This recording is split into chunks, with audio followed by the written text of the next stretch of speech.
Salut, c'est Manu, coach vocal. Bienvenue dans le 14e épisode de Question Voix. Alors aujourd'hui, je suis à Axis Musique à Toulouse et je fais un petit coucou à Chris au passage, qui organise des super concerts. C'est bien qu'il y ait des salles qui continuent à organiser des concerts sur Toulouse, car c'est pas gagné. En ce moment, on n'est pas bien servi. Bref, donc je suis avec Bilal, le chanteur de Edeth, groupe de death metal mélodique de Toulouse, et je suis très heureuse de le recevoir pour échanger sur sa voix et son parcours vocal. C'est maintenant. Enjoy! Comme ceux qui t'ont censé tourne toute vitesse. Toi qui veilles sous le pouvoir, c'est mon sang les tiens. Attirer leur rire ou leur sourire pour mieux apaiser les miens. Stop, sous ma carte, cette danse nous fera du bien. Bonsoir Bilal, donc du coup. Bonsoir. Donc tu es le chanteur du groupe. Edeth. Voilà, comme ça tu le prononces bien. Oh, même moi, je peux me tromper des fois. Ah bon, ça va alors. Et du coup, donc tu chantes depuis... Merci déjà beaucoup, merci de répondre à mes questions. Tu chantes depuis combien de temps? Est-ce que tu vocalises juste... Parce que tu as fait des chants clairs et des chants saturés dans le... Oui. Depuis, je dirais 2017. Mhm. Oui, c'est ça, 2017. Ah, ça fait 6 ans, hein. Donc ça fait 6 ans, oui. Ça passe D'accord. vite. Et tu as commencé par des chants clairs, des chants saturés? J'ai commencé comme ça, en fait, en faisant un mélange des deux. D'accord. Voilà. Donc les styles metal, death, trash un peu. Je suis resté toujours dans le même, dans Ouais. le même type de... Ouais. Tu n'as qu'un groupe ou Oui, un seul, oui. D'accord. Et c'est avec celui-là que tu fais depuis le début ou... Oui, toujours pareil. Tu es un très groupe, fidèle, donc. voilà, complètement en amateur. De toute façon, j'ai pas le temps de faire avec plus de groupes, donc voilà. Et du coup, tu fais la guitare en même temps? Oui. Ouais. Oui, oui. Est-ce que tu trouves que la guitare, ça t'aide? Ou ça te... Est-ce que c'est plus facile avec la guitare ou sans la guitare, en fait? Ça dépend du point de vue. C'est pas le même boulot.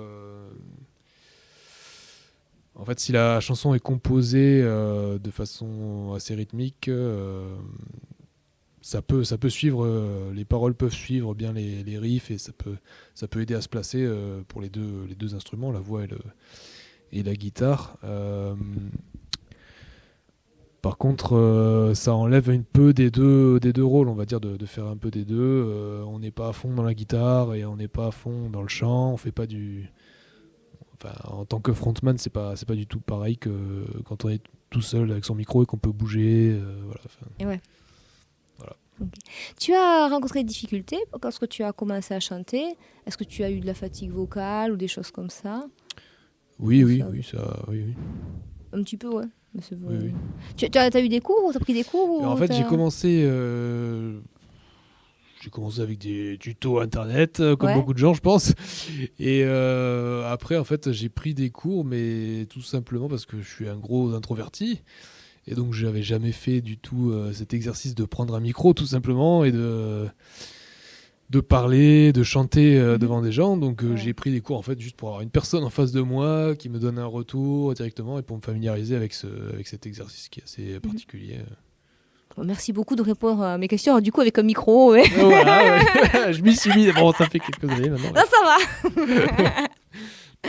Et du coup, qu'est-ce que tu as au niveau de... Comment tu fais pour te mettre dans un morceau?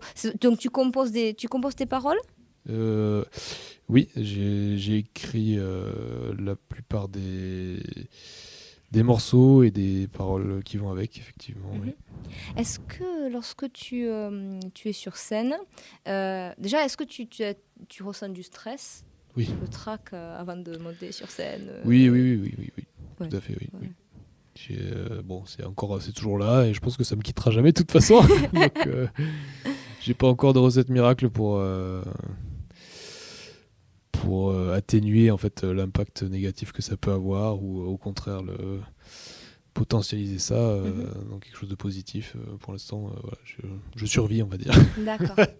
Et du coup, est-ce que lorsque tu es sur scène, quand tu es sur scène, est-ce que tu utilises une sorte de personnage ou une partie de toi que tu exprimes de façon à... Parce que lorsqu'on fait des chants saturés avec... quand même, il y a une certaine énergie, une certaine... on n'est peut-être pas nous-mêmes, ou on a une partie de soi qu'on n'exprime pas forcément dans la vie de tous les jours, parce que tous les métalleux que je rencontre, ils sont super sympas, ils répondent à mes questions et tout, c'est pas du... Enfin voilà, on est dans un...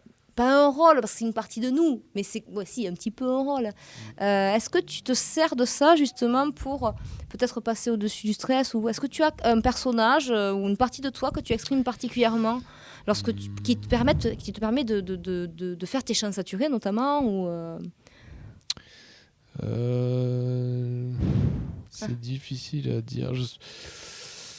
En fait, comme je fais la guitare et le chant en même temps, je suis assez concentré sur tout ce que je fais. Donc, pour l'instant, j'ai quand même l'esprit très occupé par l'aspect purement technique finalement, et ça laisse pas beaucoup de place pour l'instant à un jeu de scène, on va dire, ou pas forcément un jeu de scène, mais quelque chose qui te permette... En fait, des fois, moi je vois, pour faire par exemple des growls ou des grunts, j'ai besoin d'être hyper détendu, et en fait je suis un petit peu dans un personnage qui est comme un fou là pour lancer le truc en fait. Oui. Et si je suis pas dans cette énergie là, mon growl il sonne moins bien, tu vois. Ah d'accord, oui. Tu vois, par exemple, c'est des choses comme ça que je voulais dire. Quand c'est des chansons dont par exemple les paroles me parlent, ou si c'est moi qui les ai écrites, ou même si on va dire si le personnage me paraît accessible finalement, effectivement oui, ça peut pousser à utiliser une part de soi finalement pour aller chercher une énergie particulière, et on oublie un peu plus facilement l'aspect technique. Voilà, on se laisse un peu plus porter. Oui, mais c'est sûr que comme tu as quand même la guitare à côté et que c'est assez physique, t'as pas trop le temps de... Et dis-moi, est-ce que tu t'échauffes la voix un petit peu avant les concerts? Très, très sommairement, très sommairement, oui. J'aménage pas vraiment de temps exprès pour ça, mais ouais, je sais qu'il faudrait, mais oui. Voilà. Et est-ce que lorsque vous avez déjà fait plusieurs concerts d'affilée, ou c'est souvent que un ou deux Non, on n'en a pas fait beaucoup pour l'instant. On a fait par-ci par-là, donc. Donc c'est toujours unitaire, quoi. Ouais. Est-ce que lorsque tu vas faire des concerts, tu prévois un petit peu la semaine d'avant d'être une hygiène de vie particulière, ou pour ménager ta voix, tu vois j'essaie de pas être fatigué de manière générale, quoi, on va dire, mais après j'ai pas une hygiène de vie non plus. Je suis pas trop dans les excès normalement. Oui, donc c'est bon. J'ai pas trop d'efforts à faire normalement. Donc... D'accord. Tu fais du sport, tout ça, ou Un petit peu, oui. C'est cool. Et ensuite, là on a parlé, tu as commencé en 2017. Est-ce que tu chantais un petit peu avant, parce que tu n'es pas né en 2017, donc tu as toujours chanté un petit peu, ou c'est vraiment avec le groupe que tu as décidé? Comment tu as fait pour te mettre au chant justement en 2017? En 2017, alors c'est une histoire un peu bizarre. En fait, en 2017, c'est l'année où je préparais ma thèse. Et donc il fallait que je fasse une présentation un peu longue, peut-être devant un jury et voilà, un petit public. Et en fait, je me suis dit que, comme j'aimais le métal, que je faisais ça un peu tout seul dans mon coin, je me suis dit que me mettre au chant de façon un peu plus officielle, ça allait peut-être ça allait servir, ce serait d'une pierre deux coups, quoi. Que je préparais aussi cet exercice de soutenance de thèse, et je profiterai de ma passion d'une autre façon. Cool. D'accord, c'est comme ça que tu as vraiment déclenché le truc. Voilà, oui. Mais tu faisais de la guitare avant, par contre? Oui, je faisais pareil, un petit peu de guitare dans mon coin, et voilà. D'accord. Ah oui, c'est super. Est-ce que tu as des conseils à donner à des gens qui commencent à chanter, ou qui commencent à faire un groupe ou même dans leur coin. Ou, si tu as eu des difficultés ou des anecdotes à dire par rapport à la voix en général. Comme conseil, je dis pour ceux qui commencent, juste de pas avoir peur déjà d'essayer tout simplement et de faire par étapes en fait, de se donner des petits objectifs tout simples, une chanson par chanson ou petit pas par petit pas. Petit pas par petit pas, progresser tranquillement et surtout prendre du plaisir, sans vouloir en faire trop d'un coup, au risque de se casser la gueule et d'être dégoûté. Mais oui, c'est clair. Mais pas hésiter à aller sur scène et à faire, se oui, lancer, essayer. De toute façon, y a rien de... Ça fera juste des souvenirs, au pire. Donc, c'est clair.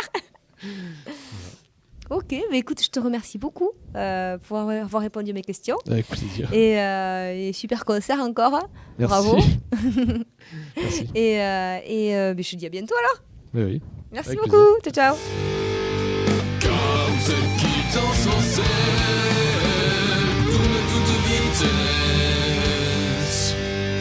Toi qui veilles sous le pouvoir, c'est mon sang, les tiens. M'attirer leur rire ou leur sourire pour mieux apaiser les miens. Sobre sous ma garde, cette danse nous fera du bien. Merci d'avoir écouté le 14e épisode de Question Voix. Merci beaucoup à Bilal d'avoir gentiment répondu à toutes mes questions. C'était un échange très enrichissant. Tu trouveras en description les liens pour aller écouter son groupe. Nous avons abordé le sujet de la gestion du stress. Tu pourras écouter différents podcasts, différents témoignages de chanteurs qui, malgré une technique vocale aboutie, ont parfois des difficultés avec leur stress qui déstabilise complètement leur geste vocal. Je te prépare quelques petites vidéos sur ce sujet. Donc reste connecté. En attendant, si tu as aimé ce podcast, n'hésite pas à mettre un petit pouce vers le haut. Bien sûr, à t'abonner à ma chaîne si ce n'est pas déjà fait. N'hésite pas à mettre des commentaires pour échanger avec moi sur les sujets que je traite. Je serai ravie d'y répondre car c'est toujours très enrichissant d'échanger autour de la voix. Si tu veux aller plus loin, tu as les coordonnées de mon site internet. En attendant, je te dis à bientôt pour un prochain podcast ou un tuto. Ciao, ciao!